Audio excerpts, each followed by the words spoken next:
يا سيد انا من الصبح عماله افكر اجيب لمي ايه هديه في عيد ميلادها، مفيش حاجه جايه في دماغي. نجيب لها ايه؟ يا لا هي دي محتاجه كلام، نجيب لها عريس. والله يا سيد هي فكره وموفره برضو، مش هنصرف فيها، بس دي نعملها ازاي؟ سيبيها علي، انا عندي واحد صاحبي هلفه لها لفه هدايا وهو قصير يعني مش هيكلفنا ورق كتير. لا لا يا سيد، ده عيد ميلادها، عايزين نبسطها، مش عايزين نجيب لها حاجه تكئبها. انا عارف اللي يبسط البت دي بقى، البت مي دي ما بتتبسطش في حياتها دي كلها غير بالاكل. ايوه بالظبط، هي مي ما بتتبسطش غير بالاكل. نجيب لها ايه بقى؟ نجيب لها ايه؟ يعني هنجيب لها حاجه خفيفه كده، يعني اللي هي تفتيح زور، يعني نلف لها خروف كده.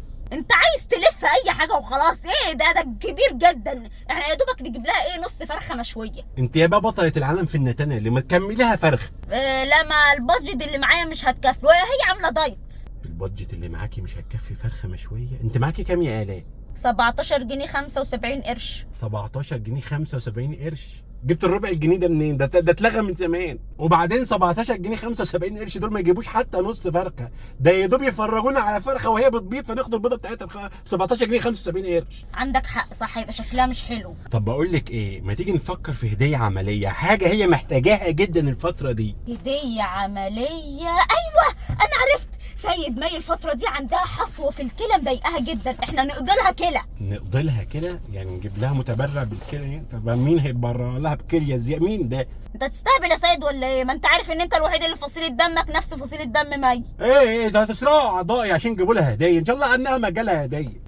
يا سيد، هو انا كل ما اطلب منك عضو تعترض؟ على فكره بقى دي انسب هديه لمي دلوقتي. هو ايه اللي انت بتقوليه ده؟ انت عشان تشيلي لها حصوه تاخدي من عندي كليه كامله؟ طب ما تجيبي لها كيس عصير قصب والحصوه هتروح. عصير قصب؟ وهيكفي ال 17 جنيه صح؟ يعني احنا بعد اللت والعجن ده كله هنخش على البيت بكيس عصير قصب، مش بكيس فاكهه حتى؟ شكلها وده النص فرخه كان شكلها احلى صح؟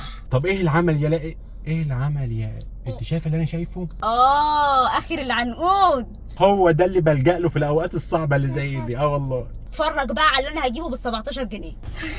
بص يا سيد، ايه رايك؟ الله الله الله الله على اختياراتك، حلوه بقى ومكتوب عليها هابي بيرث داي بقى وجميل.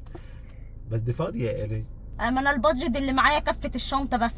يعني ايه هنخش على البيت بشنطه؟ ده احنا رايحين عيد ميلاد كيلو موز، مش هنخش عليه بشنطه. يا ريتنا كنا جبنا النص فرخ، اقول يا ريتني كنت اديتها كليتي. ما انا قلت لك من الاول. طب رجع الشنطه. بس بقى ترجعي ايه؟ ترجعي احسن من ما فيش. اخلصي بقى، ده انت جلده. اهو على الاقل جبت حاجه. الو يا مي، بقول لك يا مي، هو انت ايه اكتر حاجه نفسك فيها؟ ايه؟ قصب؟ اقفلي يا مي. والله انا كان نفسي افخمها واجيب لها هديه تليق بيها، بس هي انتوا الاثنين انتن من بعض.